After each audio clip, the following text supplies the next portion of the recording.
Hello, people of YouTube. Today we are doing another review of Final Space.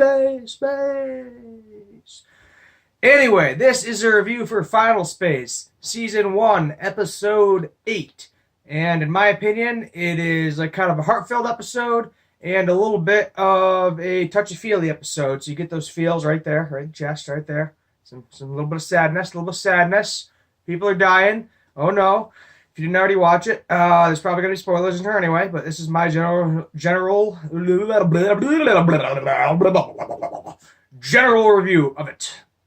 So, this giant Titan thing, basically they have to travel into the sun, a sun, not the sun, not Earth's sun, a sun, to a certain point to do like some sort of crazy dimensional transfer stuff so they can meet this one Titan whose name I don't remember off the top of my head and is probably never going to be seen again in the episodes.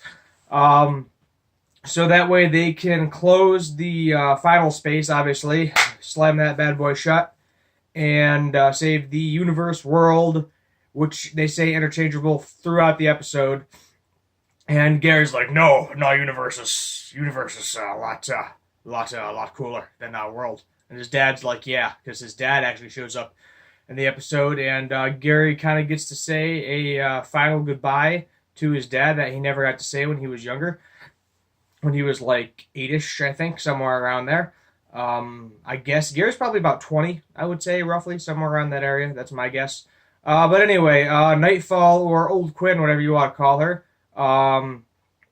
takes them to this place. We found out that the Titan told her how to build a time machine in order to go back and save the universe, and we also learn in the process that the Lord Commander's actual name is Jack, and that he was Gary's dad's partner for 29 years, roughly. And then it's kind of hilarious because we get to see that the apple doesn't fall too far from the tree, like father, like son. When Gary tells his dad that Jack is actually the Lord Commander, because when the final space kind of closes, I guess, in the past, when they drop the antimatter bomb in it, I believe it is, it collapses, creates Mooncake, and turns Jack into the Lord Commander with all his crazy mind powers. So somehow, because it turned Jack into the Lord Commander with crazy mind powers and created Mooncake at the same time, not exactly sure how they are related. Maybe Mooncake needs to create Final Space again in order for the Lord Commander to continue living, but not 100% sure on that. I'm sure we'll figure it out in future episodes what exactly the connection is there. So the touchy-feeliness we get is because Gary has to see his dad die for a second time when he locks them out of the ship that they are in, when they go through this dimensional time freeze crazy thing, and he drops the antimatter bomb in the final space, closing it in the past. But now Gary and Quinn and Kevin, Little Avocado, all of them, Hugh, have to go get it in the present, or get another one in the present, to close the final space that's currently happening in the present.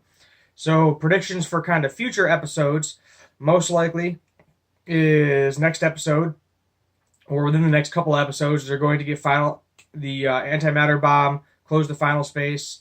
Possibly Mooncake might die in there somewhere. I'm hoping he doesn't, because he's basically the mascot of the show. Another fun fan theory that I saw that I thought was really nice. I don't remember the name of the person. I forgot it. I may or may not leave it in the description down below.